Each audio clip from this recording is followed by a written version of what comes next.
So hey, welcome back to ShredMentor Live. It looks like the same chat is up, which is really cool, but I realized that I was actually streaming to a different URL, which is a problem. So sorry about that.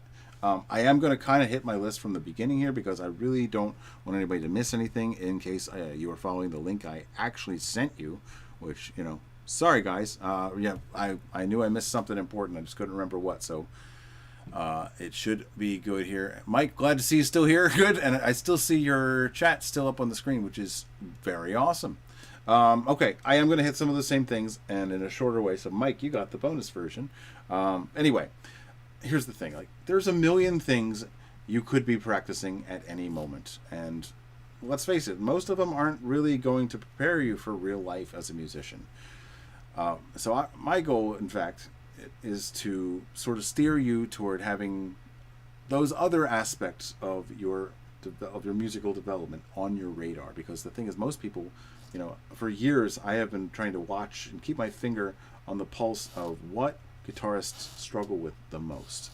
And it doesn't seem to change too much. I mean, it changed a little bit with the advent of YouTube because you can find kind of anything you need whenever you need it now. But really, these things don't change. What most people tend to need stays roughly the same over time. But Facebook groups have been kind of helping me, over the years. And generally, it's the same little handful of things. And to me, I think the biggest thing is often that people are like, hey, anybody got any tips to get better? Or any tips for how to get at least better at something specific, which is like 100 times better than just get better, whatever the hell that means. So a big problem is that they're looking for a simple solution to a much more complex problem.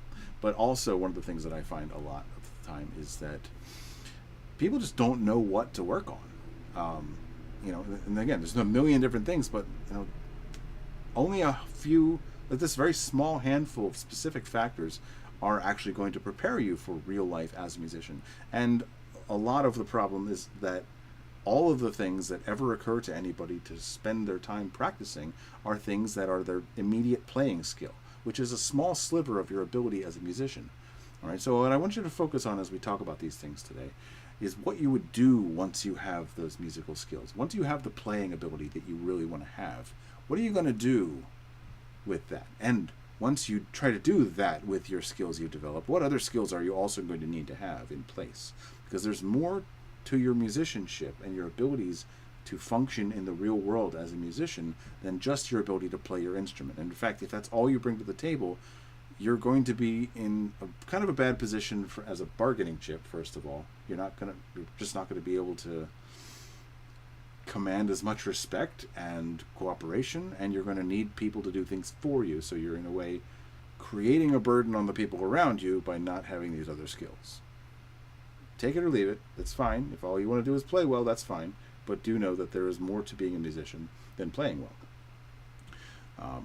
So anyway, that's what we're going to be talking about tonight. A lot of it is going to be about what to do specifically, or at least what to keep your focus on and keep in mind. So here's the thing: if you don't already have a dedicated notebook for your practice, get one. For now, I don't expect you to. So grab just anything you can write on that you can refer back to later. I want you to write these things down. So grab something to write with and something to write on, and I'm going to go through each of these. My list is a little chaotic, and I might be reorganizing it as we go. But here's the first thing I want you to keep in mind is that motor memory forms around everything you do. Okay, as much as we try to play and from what is in our head and play the music we have inside of us, let's face it, your hands start doing autopilot stuff. We all have this handful. I made that pun by accident the first time I did this, but we all have a handful of things that our hands naturally do when we pick up the guitar. You might as well program that, factor that in, that's just something we all do. Instead of fighting it, embrace it, train it to make the sounds you want to be able to make, and make your motor memory useful so that you can do a lot of cool things on autopilot. Which means if you want useful motor memory, though, you're going to have to do variations of things, okay? So that's where our next thing. So motor memory forms around everything you do. That's number one. Write that down. Number two is basically doing every mode of every scale that you are going to use. You don't have to learn every mode of every scale, just the scales that you use. A big three kind of recommendations for anybody doing metal and rock would be minor pentatonic, which includes blues. I don't think of blues as a separate scale. Yes, we have that extra note, so it's like a different scale, but it's just how you use the minor pentatonic. Because there's other ways to use the minor pentatonic to get very drastically different sounds, by the way. The way we tend to use it in rock is a bluesy way, which is more about where that blues note is. Anyway, learning your minor pentatonic and its modes, learning your natural minor scale and its modes, and then your harmonic minor scale and its modes. There's others, but those are good places to start, and you got your work cut out for you, because that's, let's see, 7 modes of both of the diatonic ones. So that's 14 different modes, plus you also have the 5. So yeah, 19 different modes. There. A good starter list is these 19 scales, but just don't think of them that way just yet. Just think of them as 3 categories and learn the modes of each one. In fact, learn 2 scales at a time, as you will find in the ShredMentor strategies when I finally get around to finishing it soon. Hopefully soon. Yeah. Learning 2 scales at a time by comparing them to each other is a much easier way, because you're not learning, I'm not storing like a million different scales in my head all the time. I'm just leaning on the knowledge I have of another scale already. So as I go from, I did this in my previous rendition, but I will momentarily sort of translate the Crazy Train riff from Aeolian, F sharp Aeolian, into a Phrygian scale instead, which is the flat second. 1, 2, that's a major second. That note is going to be that note. So if I played the Crazy Train riff in a Phrygian mode, it would be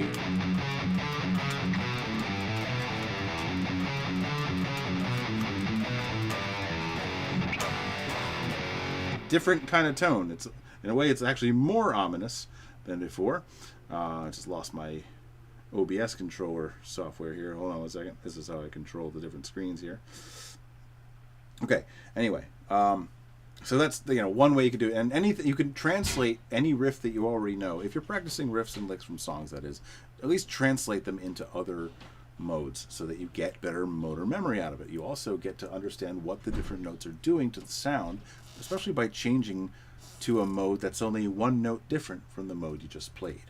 Okay, so that said, though, don't expect to become a master musician by learning one song or riff at a time from other people. This is not. It's helpful to get an idea of how to make certain sounds by learning other people's stuff. I'm not going to knock it, but it should not be the primary source of what you play. So if it is, it's time to branch out and start looking under the hood at the scales themselves. Basically, here's a secret. It's hidden in plain sight, but the main ingredient of music is rhythm. Not notes, it's rhythm. We are playing musical sounds to rhythm patterns. That's the whole thing. That's everything that we're doing. So those musical sounds for us as guitarists are mostly notes and chords, or at least intervals played together. But sometimes they really are just, sounds. And the fact that you can just do a breakdown and it doesn't really need to actually be notes for a moment here and there just shows you really it's all about the rhythm and keeping the motion and the energy going. So whatever you're doing, make it rhythmic. All right, so anyway, a couple things here. I'm doing things a little bit in a different order than my first attempt to do this show, and I'm doing it a little faster here, but do things in every mode of every scale that you use, but also do everything in a rhythmically counted way. Okay, and that is to say, there's not really ever going to be a time when you should be playing out of time, or with complete abandon and paying no attention to what you're doing. So, for example, let's go on over to Guitar Practice Tools.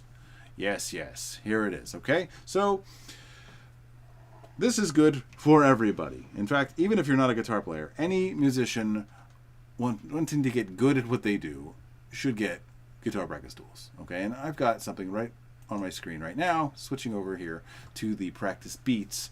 This is probably the most valuable piece of the entire site, is this little section here, where you have many different beats. Now, I know that on the screen, it doesn't show this drop-down menu, but it goes all the way down to here, and that's one item. There's a lot of stuff in this list, and I'm actually in the process of creating a lot more. So every one of these is a total different playlist of 10-minute long MP3s of just practice beats. And really, this is based on the idea of, again, preparing you for real life. In real life, we use time signatures and have to play in time and have to pay attention to where the accents and downbeats are so that we can either accent those downbeats and play on them, or accent the upbeats and create a sense of syncopation and rhythmic interest. All right, so in real life, most of the time, those are common time signatures, which is why they're called common time signatures. So here's what we might do. We might take our 4/4/16ths, all right? And I'll just take, screw it, let's go 140. I'm gonna take one sequence.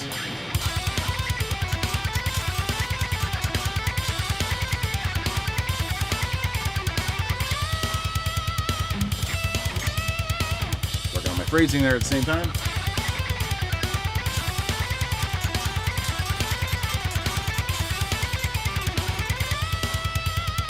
Alright, I did it in one mode, that's fine. What if I move up a mode now? Learn the entire scale, get my fingers used to every set of movements I need.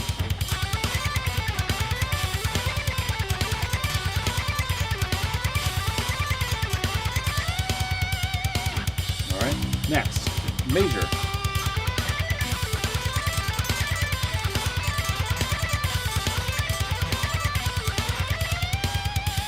Yeah, see, you gotta work on that. The transitions out of it too.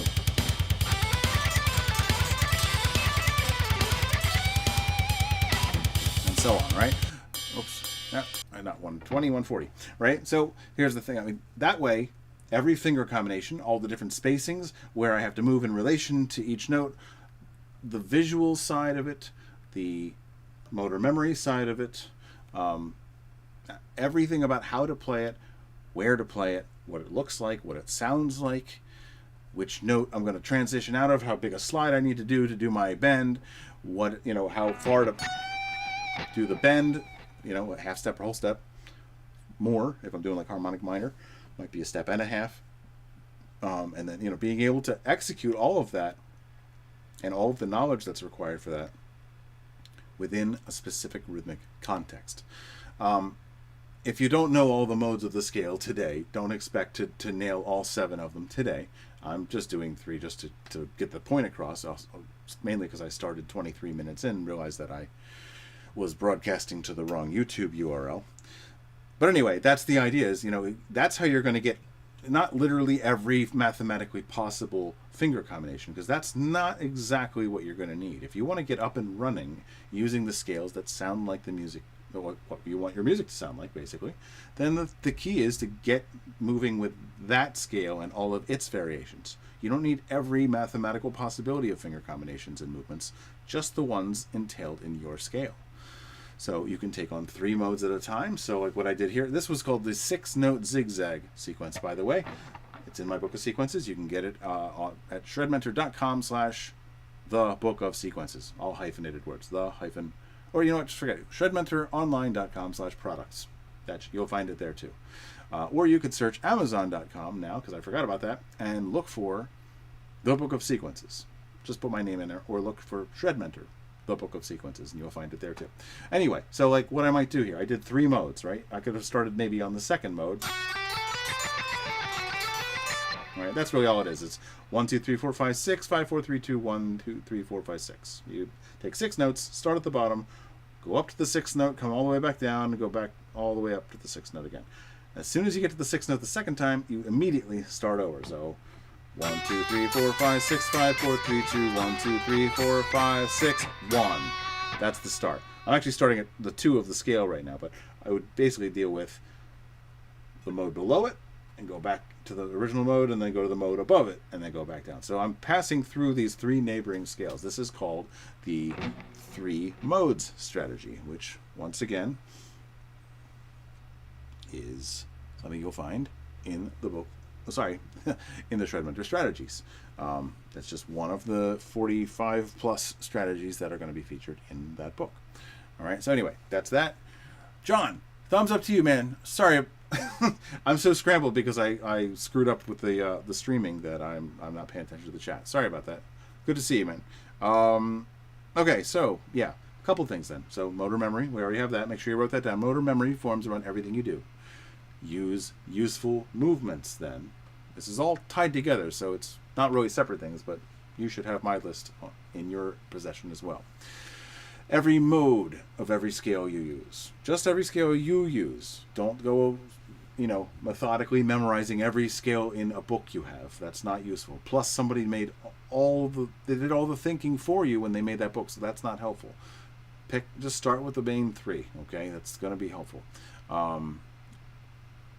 Everything should be rhythmically counted and accented. So notice what I just did there. I just grabbed beats. So if you start with a beat, it forces you to come up with a pattern or to play a pattern that actually fits within that, at least at first. You can always go out of your way to purposely do polyrhythmic stuff and play stuff that you know doesn't fit and try to hang on tight and not lose count of where you are while playing over it, right?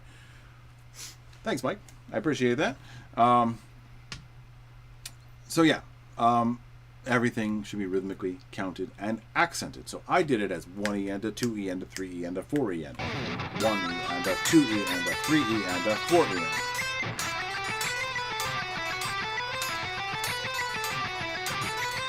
1, 2, 3, 4. So hopefully you can hear that I'm actually picking harder on those notes. Make sure your accenting is audible. I let my amp do a lot of the work for me, so I don't have to do much in the way of picking. It might sound like I'm picking really hard all the time. I am whispering with my pick. The only time I pick any harder than that is just for the accent. So I'll take the amp out of the picture here. Not sure how well you can hear that from my dry guitar in the room over to my microphone here, because it is about 2.5 feet away, 3 feet maybe. But that's it. I mean, it's just sounds nice and loud through the amp because I use a lot of distortion and compression, but really I'm working as little as possible.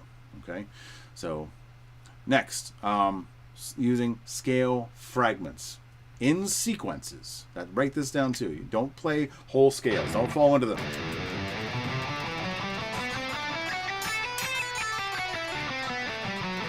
I'm not going to say never do this, but no one wants to listen to this. Don't practice things that no one would want to listen to at all. Okay, that's the key to it, right? First of all, what's the rhythm of that? Sounds like 1 1 1 1 1 1 1 1 1 1 1 1 1 1 1 1 1. That's how people play it. So that's what it rhythmically feels like. If you're going to do that, at least go pick a rhythmic number, 2 3 4 6. Probably not 2, because it's 1 2 1 2 1 2 1 2 1 2. Look at oompa. 1 2 1 2 1 2 1 2 1 2 1 2 1 2 1 2.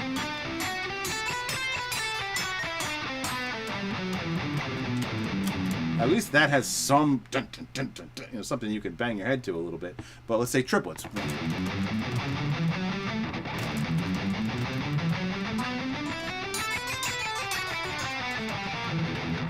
Threw myself off because I had a thing I wanted to say here.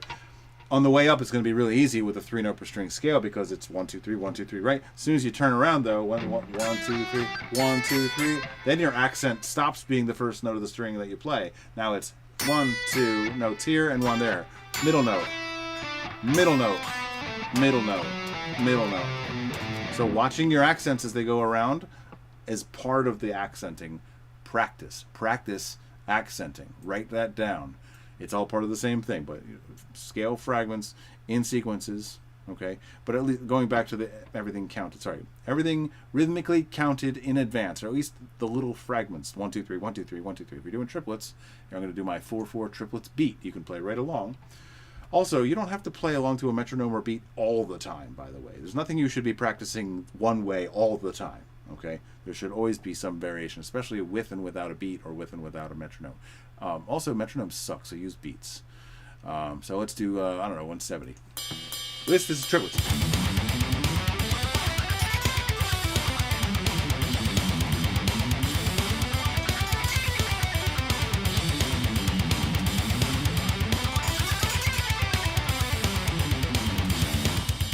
At least, and that's 1, by the way, because I landed on the accent on the note I started. And I want to run, to me that's 1 time through it because I want to make sure that I hit the accents in every possible way that they get weirdly shuffled around on the entire thing. Plus I have 7 strings, so the number of strings you have is also going to throw that off. So if I'd started here on like a 6 string, I don't know where it would have led, because I have, you know, 1, 2, 3, 4, 5 extra notes that I am going to play in the melody, which is going to definitely affect, you know, I'm doing it back and forth across the strings several times. So doing this with however many strings you're going to deal with or have on your guitar, at least doing it in a rhythmic way is going to lead to a much more useful outcome. Let's go back to 16th notes. I'm not going to do 170 16ths because that would be faster, and I just don't feel like I got it in me today to do it. But anyway, I'll just do it one time. Again, I'm basically just doing the G major scale from D on my 7th string, okay? 170, I'll just drop it down to like 140. I'll do the same thing, all right? 1E and a 2E. It's just everything should feel like 1, 2, 3, 4, 1, 2, 3, 4. So my accents are going to be in different places.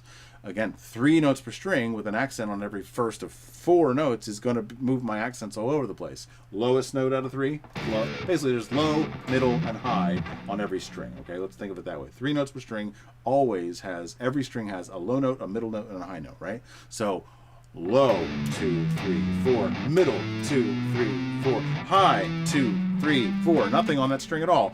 Low, middle, high, back down, middle, low, no accents at all on that string, high, middle, low, right? See, there's a little bit of a pattern forming there, right? Low, middle, high, skip a string altogether, low, middle, high, right? 7 strings shows you where how that little hidden pattern, which I didn't even think of a couple weeks ago when I did the Hidden Patterns episode of ShredMentor Live. But anyway, yeah, let's do this. 140.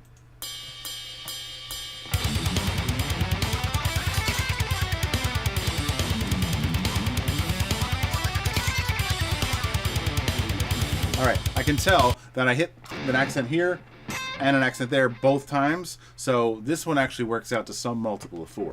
1, 2, 3, 4, 5, 6, 7, 8, 9, 10, and that's 1 of 10 again. So it's 5 phrases of 4 across. So this one actually happens to be pretty nice. The thing is, it's pretty nice that it works out just that way. I look for patterns like that, but here's something that you want to keep in mind if you run into that. Make sure you start on the next note up. Omit this. Take this note off the beginning and add it to the end. Make sure that you get practice getting the accents from every note. Okay, because in the other cases where the accent was just jumping all over the place and I just had to keep it moving as 1, 2, 3, 1, 2, 3, 1, 2, 3, and I had to go up and down several times before I landed back on that note on the accent, I was sure I was going to get a pretty thorough workout motor memory wise. I'm training my hand to be able to do that. I'm also pressing a little bit harder on the note during the accented note, by the way. So it's not just picking harder. I'm actually pressing just ever so slightly harder because I want that note to ring clear. They're all going to ring clear, but I also, not only do I pick like a whisper, I also press with the least amount of pressure possible. So I can actually play very easily on a scallop-necked guitar, because the problem everyone has with scalloped guitars, scallop necks, is that they are pressing harder than necessary, and there's so much extra space that you're actually bending the string by accident. I went out of my way many, many years ago to purposely develop the ability to get the absolute minimum pressure out of my hand. So to play everything with the lightest possible touch. So if I make things look like they're easy, because I'm literally playing it the easiest possible way you can. And I'm pretty pleasantly surprised because I'm a little rusty and I was able to keep up with that, because that was a lot faster feeling than I thought it was going to be. I dropped it down from 170, but that was like, whew, it gave me a run for my money. But anyway, so instead of here, right? I'm going to start from here. Same scale, shape, and everything, but I'm starting at what would have been the second note. So every time I hit a note, it's actually on the opposite pick stroke I would have had, because it would have been down. Oh, I'm doing pure alternate picking too. So this is now a downstroke, which means everything else is reversed too. There's only 2 pick strokes in alternate picking, so that's how it's working out. I'm going to do 130 and go a little easier on myself here.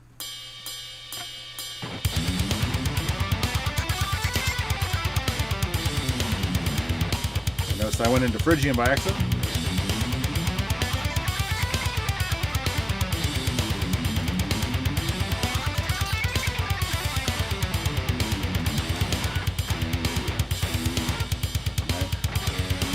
there. So,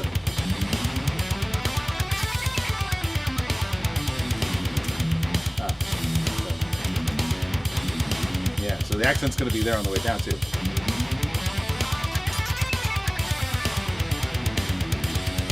Right? And then there. Because keep in mind though, you know, it's basically 1, 2, 3, 4. The next accent would have been here. Right? So basically I'm just taking everything out of the first 4. 1, 2, 3, and 4. I basically need to start on all 4 of those notes as 1 to make sure I get, you know, the different accenting patterns factored in. So I hope that kind of makes sense why I'm not arbitrarily doing. I'm just making sure I do every accent up to what the next accent would have been, because that puts an accent. If I start here, it also moves the accent from the next note up 1 note the scale, and so on. Everywhere there would have been an accent, the next note up from it gets the accent instead. And if I move my first accented note up 2 notes in the melody, then every accent gets moved up 2 notes or forward 2 notes in the melody. So it works itself out systematically through the whole thing because everything's 4s. I hope that makes sense. Okay, so let's just do it again. So there, 2, 3, 4.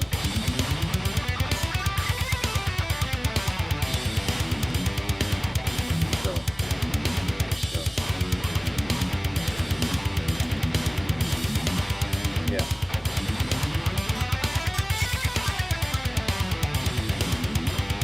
Anyway, that's that. All right. So anyway, everything should be rhythmic and accented. Practice that slower, obviously, at first. Not so slow you can't stand it, but however slow you need to be able to concentrate and get clear accents. This is the kind of practice that you have to do. It kind of resembles learning to ride a bike for the first time, in that you're going to fall off. You are. Just expect it. Don't get discouraged. It's part of it. You have to. The point is actually to do it, fall off, get back on, keep doing it until you fall off later and later and later, and eventually you don't fall off all the time. I still fall off. Don't worry. I've been doing this for decades. Trust me. Just do this. It's really, really good for your ability to be rhythmic in your playing. And using double bass, you can hear every single subbeat. So you can just line your movements of both hands to the audible kick. It's a rendezvous in time for both hands. So if you've ever wondered, how do I get my hands to be more synchronized? GuitarPracticeTools.com. That's how. So anyway, let's go down the list a little bit more. Write that down too, and then go there and then sign up for your free month. Seriously, it's only $10 a month after that. You got a whole month to try it out, take it for a spin. Use it every friggin' day, though. Do it. Giving it to you for free. It's awesome. I practice with this, too. I built this for me first, by the way. These are the same tools I was using myself, and I realized, you know what? My students need this, but they shouldn't be forced to learn how to program beats in order to do this. You will need to know that later. But anyway, not to get good at guitar, though. Anyway, so that was basically, it should be scale fragments. So that was just a whole big example of how to do what you probably shouldn't do most of the time anyway. So doing things like sequences of 4.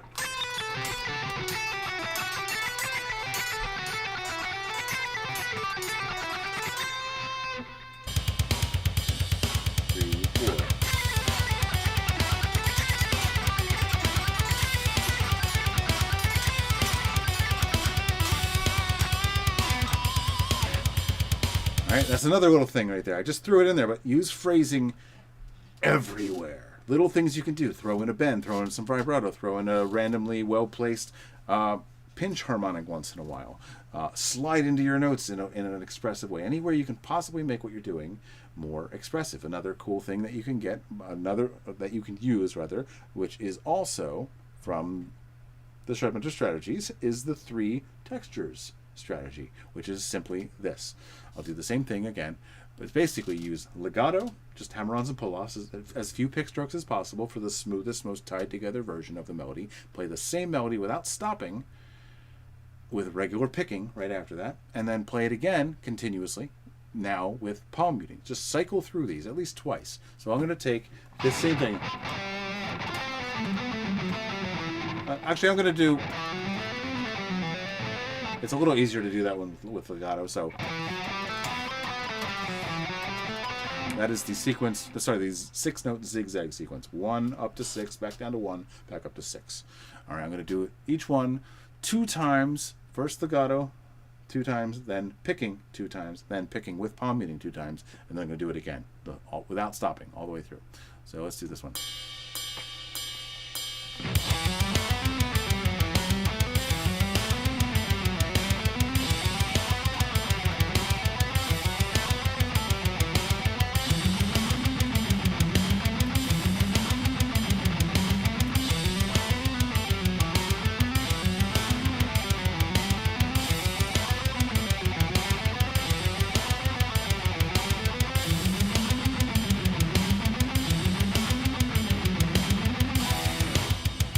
That's just one round. That's how I usually do it. 2 times through each texture. I think of each of those as a texture. They're like a picking articulation that you can use. How the same melody is delivered in a different way with a different kind of impact. So I find with most scale-based melodies, as opposed to like arpeggios, it's very easy to just switch between them. And actually, that's a really good thing to be able to do in real life so that you're expressive. That's part of the phrasing side of it too. Okay, so anyway, that's where I'm coming. Use phrasing everywhere. Use that to develop your ability to get between different textures very quickly. Anyway, that's phrasing. So also bending, you know, being able to do the same bend every time the same way.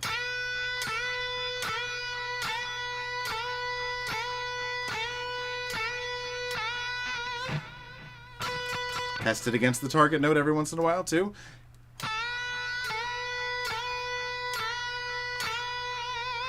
All right, that kind of stuff. Your ability to do vibrato in an expressive way too.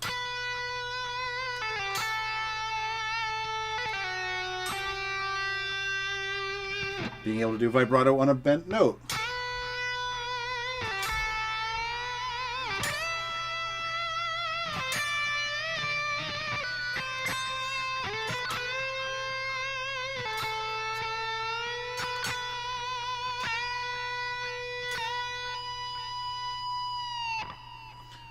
Tapped harmonics, you know, anything, you know. So next, okay, write that down. So phrasing, your work on your phrasing, the things that make the specific techniques that add expression to your playing. Also things just like adding in lead-in notes too.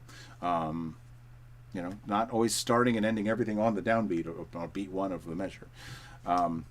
Next, the ability to groove against an existing rhythm pattern, right? I'll just use a slower, 80 BPM, whatever. So this, you know, rather.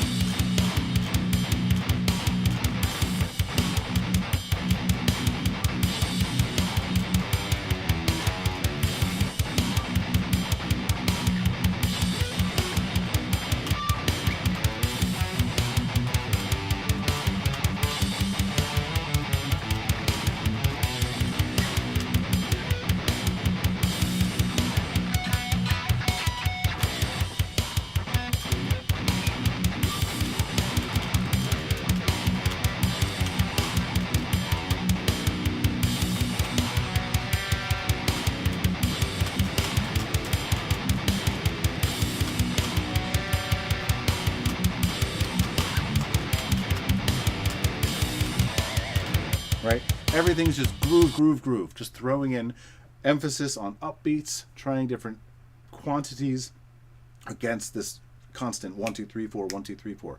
Things with any odd number is great because that introduces different accents being in different places. So that's, you know, being able to groove against whatever you're given. That's vital. Spend time. Again, go to guitarpracticetools.com.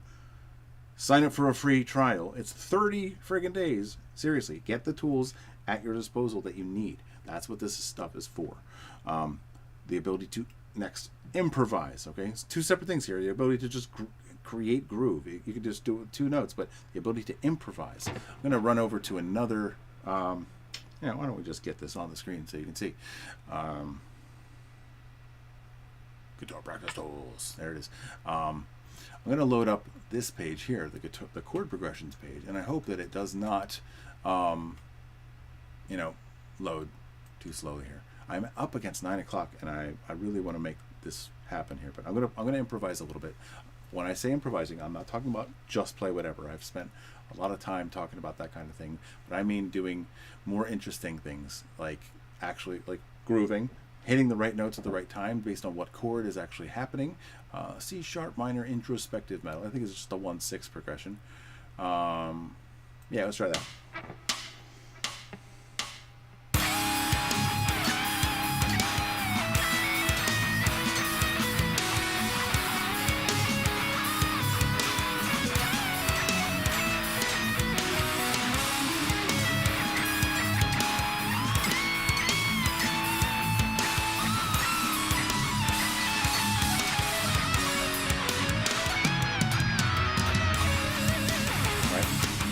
No idea what the hell I just played if I had to play it all exactly the same way, but I'm pretty damn happy with it because I was groove oriented. I kept the motion going, but I ended up hitting the right notes at the right time, kept it flowing, was throwing in phrasing. That was a good little example of just like everything that's going on here, because I have to think about which notes to hit at which time, or which time means what chord's playing right now. Is the chord changing right now in this beat because I need to get up to a note that is actually in this chord? It's just the ability to just be spontaneous and pull it out of your ass and still do it well. Okay, so I always thought that improv is actually a great litmus test for how good you are as a guitarist. I mean, that's harsh, but it's I think it's fair, really, because if you think about it, I mean, like, that's how people gauge how good a guitarist somebody is. Like, man, that guy can just do anything. Maybe I can do anything I need to in the moment. I know that much, and that makes me happy with what I can do. But there's always other things I want to be able to do, and I have to work at them still, right? But I've gotten to a point where I'm comfortable. But that's what I'm aiming to do in every one of these shows, is share that stuff with you that I've done that really paid off really well. Because I know that I've been playing for less time than I have some of the people I've taught. Right, so it just doesn't occur to everybody to do certain things, but this is a very goal-oriented thing, and that, again, that's actually what we're talking about when we go to the Total Artist Development System, and that's actually what we're talking about here. So I'm going to just keep that on the screen for you, just to remind you here. If this is the stuff we're talking about today that goes beyond just your playing ability, which is actually we're going to get into a couple of those in the next couple of minutes here, but if that's what you're into, you need to go to ShredMentor.com, fill out the form. Just let's set up a free introductory session and talk about, you know, how you're going to get to the goals that you want, because there's a good chance there's a quicker, more direct way that actually accomplishes a lot of the goals you need in individual tasks, so that you kind of piggyback on one thing and you know, get a lot of things done with what I call high yield activities, and more than just your playing as well. So anyway, I'll leave that on the screen as we're talking here, but yeah, the next few things. Your ability to improvise also plays into your ability to write quickly. So one thing you need to practice outside of just your playing ability is your ability to create harmonies of melodies, how to harmonize things. And if you're not using multi-track software already, you should be. Get Reaper. It's a great place to start. Excuse me, great place to start. It only costs $60, and frankly, you don't actually have to pay it until you feel like it, frankly. And if you never feel like it, then no one's going to force you. It's fantastic software. It is perfectly capable of doing a professional recording, but it's also the tool that you use to learn how to write and play music. So it's not like, if you're thinking, well, I'm not ready to write an album right now, don't worry. You're not there yet either. You need the tools. You need to learn how to use the tools. So here's a couple things. Practice writing melodies to the built-in click or to a beat. If you have Easy Drummer, even better. That's what I used to make all of these backing tracks and drum beats as well. But the ability to, just sitting down, writing melodies based on your scale, not playing your scale up and down, or at least using sequences, but doing stuff like what I just did while I just made that shit up off the top of my head there. Coming up with, that was more of a solo, but just simply just, you know,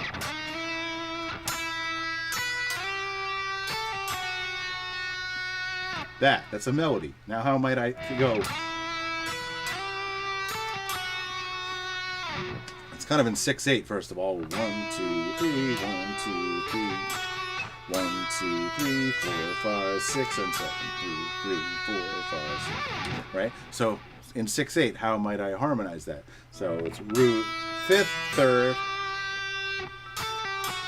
and go up above a chord tone, back through it, and then to the note below it. So it's not straight thirds, because it's...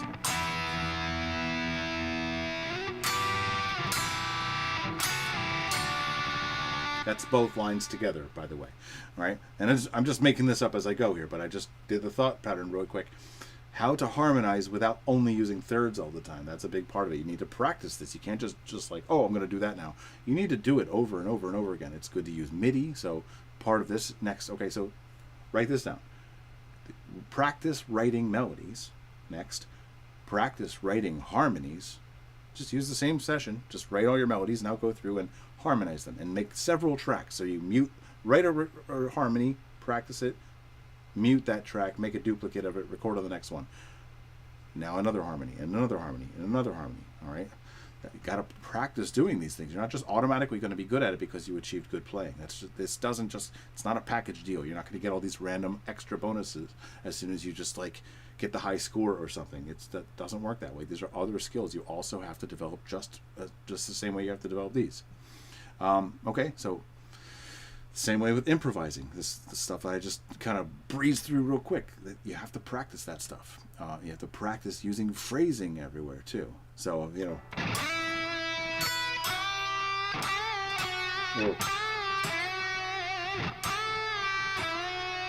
How might I take the same melody and play it more expressively?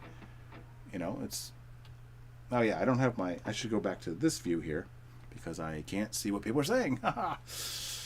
Mike, thank you, man. I'm very glad that you know these, that you get new ideas and scales and stuff every week. That's what this is all about, and so that means a lot to me to know that it's working. That is very much what I mean for you to get out of these. A couple more real quick. I'm just going to kind of run through them, but part of what I just said as far as like using recording software, if you're not already using it, I'm sure you don't know your way around that software yet. You need to know the software you're going to use. Learn if you're not using anything already, get Reaper. Learn Reaper. Learn how to use it inside and out, because knowing your software means knowing how to record. That's the version, the form it's going to take when you go to record. So know the software you're using. I personally use Cubase because I've been using it for like 21 years now.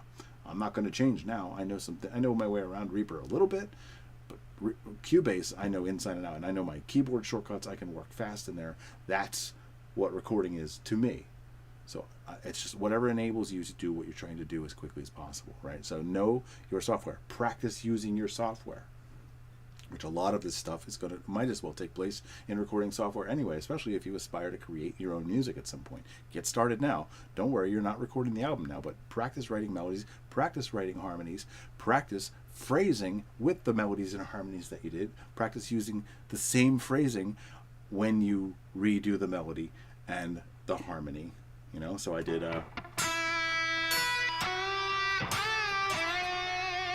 then I did the harmony.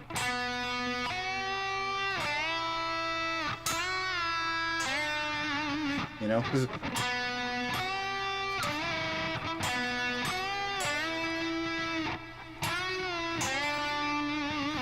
you might have to do a little slower so you have time to get into those bends and stuff, but bend from the same moment in the melody in the same kind of way, even though the interval might be a different bend, right? Practice that stuff because you have to be able to do it in the same timing and do their vibrato in roughly the same speed as well. It takes until you're in there recording this kind of stuff and you needed to record a solo and have it sound right. You're not even going to know, this shit's not even going to occur to you. So that's why you need to be in there recording it. Have this be part of it. Everything is a pipeline from your first idea to turning it into something, but you got to practice every skill along the way too. All right, so learning to record, learning to mix your ideas, get a good tone. In fact, another one, yeah. So learning to record. In fact, a good way to do that, and something I actually did recently to get good tones, is just take a little partial cover, just record one little riff out of a song. I just did a Breaking Benjamin chorus the other day from how was it? I think it was The Diary of Jane. I was listening to Breaking Benjamin in the last couple of weeks. I love their production. Some of their music's pretty awesome too. Some of it's pretty not awesome. But whatever. I can say the same about every band probably that I listen to. But I really like their production. So I was using it actually for basically just getting my guitar tones and stuff. But here's the next thing, right? I practiced doing that, just listening, getting every instrument to sit in roughly the same place, just so I can kind of use a similar production and music I might want to write that might be in that kind of vein. But I also Now I have different tones. They respond just a little differently to my playing than what I'm used to. So getting great, here, write this one down, getting great recorded tones and then learning how to play your best through them. Because that's actually, you're going to have to play a little bit differently if your amp and effects are responding differently to your playing. So get used to the actual sounds you're going to actually use. And this works the same if you're in a band, you know, like what sounds great by yourself in a room isn't usually going to cut through in the band room. So if you can't hear the guitar because as soon as the rest of the people start playing, there's probably a good reason for that. You probably need to boost your mids quite a lot and have less highs and stuff like that. It's not the sound that you think it would be when you want it to cut through in a whole band. And then you need to be able to play well through that weird ass sounding sound. So it's different than what you think. And obviously that all kind of keeps working all the way up to learning how to write great songs. That's something I was actually doing following my mixing thing. The first thing I did, I took my new mixing template that I built off of that Breaking Benjamin chorus for a new test drive, and I started practicing writing choruses. But this is all more part of a bigger thing, learning how to write great songs. I think you should practice writing lots and lots of songs, and just don't even worry about keeping them. Some of them you might keep, but just practice doing it, because you're not just going to be a sudden great songwriter just because you got good at guitar. It doesn't work that way. There's different skills. You have to practice that too. So write that down too. Practice songwriting. Practice analyzing song structures. Practice listening on purpose to how people do different things when the verse comes back. What's different? What changed? What did they do differently? Did they play it longer? Did they leave the drums out during the first verse and then bring it back, or bring in the drums, or make it thicker? That's a common one. What changed in the chorus? A lot of the time, the first time a chorus shows up in a song, it's shorter. The basic idea is introduced, and then they move right back to the verse, and then they really flesh it out the second and third, and maybe even further times. But later times in the song is when they will do more with it extended and stuff like that. But as I said, I was practicing just writing choruses. It's not like I've never written a chorus before, but I just wanted to do it again because I just want to get better and better at really hammering home the strongest part of the song, the chorus. If there's that's the part of the song. Any famous song, if you can picture the melody in your head, I almost guarantee you it's the chorus. Right off the bat. It's the main part of the song. All the parts need to be good, but that part especially needs to be phenomenal. I want it to be infectious. I want it to be addictive. You can't change, you can't get it out of your head whether you want to or not. That is a good chorus. So building them, just practice just writing a shitload of choruses. Do that. Write that down too. That's part of it. All these little pieces that breaking down, practice learning chord progressions, memorizing them, doing different things to them. Write that down. Seriously, all of these things are things you need to be able to do. And again, this is not an exhaustive list, and I'm 13 minutes over, so I do have to go. But I want you to know this stuff because this is what we do in real life, and that reflects in the Total Artist Development System. Okay, so again, if this stuff speaks to you, sounds like, oh shit, I've been leaving out a lot of things I really need to be doing, you should go to ShredMentor.com, fill out the form, set up a free introductory session with me. Let's talk, because I'm going to fill in those gaps. I can help get you from A to B a lot sooner than if you were trying to figure it all out by yourself. And I've already been around the block a while. I've been playing for over 30 years, and I've been in the music industry for over 20 years. Let me help you. I've worn a lot of hats. I've mixed albums. I've written albums from start to finish and mixed them myself. I've mastered a couple albums already, not all mine. I've written music that ended up in a National Lampoon film. I've had to actually write music to film and modify the tempo as I go. I've worn a lot of hats. I've played live. These are all different things I've had to do, and I've actually also mixed the backing tracks for playing live if you have to do that, so I know how to work with in-ear monitors and prepare that kind of thing. I've done album art for myself and others. There's a lot of stuff that you just wouldn't know about unless you've been there, and so don't try to figure it all out by yourself, because I did that and it took a lot longer than it should have, and it doesn't have to take that long. So anyway, ShredMentor.com, go there, fill out the form. Anyway, I must go. I'm way over time right now, but thank you all for joining me. Sorry for the blip of broadcasting to the wrong URL, but I'm glad I came back and did it. That is my whole list for tonight. But yeah, practice all of that stuff. And now, of course, when you reach out to me, because I think you're probably going to want to, we're going to have to work out how to balance all that stuff in your actual life, because you got stuff going on. I'm sure you have like jobs and family and other obligations. So making it actually practical, that's where I come in. That's my job. So ShredMentor.com, fill out the form, schedule the time that works for you on the day that works for you, and I would love to talk with you more about what you want to achieve and show the world what you can actually do.